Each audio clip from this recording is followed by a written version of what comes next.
আমার বক্তব্য হচ্ছে আপনি আইন মেনে চলবেন।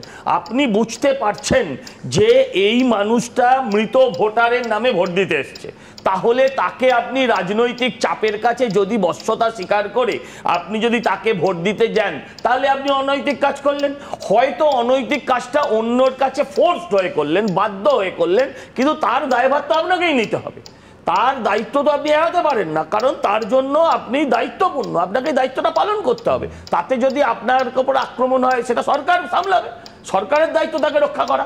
আর এইটুকু এটা কি বাস্তবতা? ধরো বুথে যে সরকারি অফিসার থাকে তাকে সরকার সামলায়, কথা বলেছেন, ক্যাডারদের হাতে মার খান তিনি। না, বাস্তবতা এটা নয়। তার কারণ এই রাজ্যের মুখ্যমন্ত্রী যখন মমতা ব্যানার্জি বা জ্যোতি বসুরা হয়, তখন বাস্তবতা নয়। আমার তো গুজরাটে এরকম হয় না, গুজরাটে তো এরকম কত মিছিল বেরোয় না, রোজ তো গুজরাটকে গালি দেন। উত্তরপ্রদেশ এত ভায়োলেন্ট রাজ্য, সেখানে তো এই ধরনের অভিযোগ আসে না, সেখানে তো এই ধরনের মিছিল করে বলে না। আসল দেখুন, পুরো এসআইআরটা হচ্ছে মমতা ব্যানার্জির নিজের খোঁড়া কবর।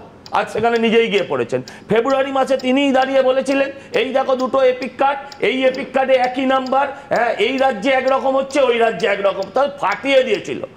এই কংগ্রেসের পুরনো সিম্বলের লোকেরা যারা আছে আর কি, হ্যাঁ তারা ফাটিয়ে দিয়েছিল সেই সময়। আমার বক্তব্য হচ্ছে আপনারা আমাকে বুঝিয়ে বলুন, আজকে এসআইআরটা তখন থেকেই তো কেন্দ্রীয় সরকার বা নির্বাচন কমিশন নড়ে চড়ে বসলো। সেই তখন কি হয়েছিল, একদল বাড়ি বাড়ি গিয়ে নিজেরাই ইন্সপেকশন শুরু করলো যে ভোটার লিস্ট দেখবো, একদল চলে গেল নির্বাচন কমিশনের দপ্তরে। আজকে তাদের কথার ভিত্তিতেই তো হচ্ছে।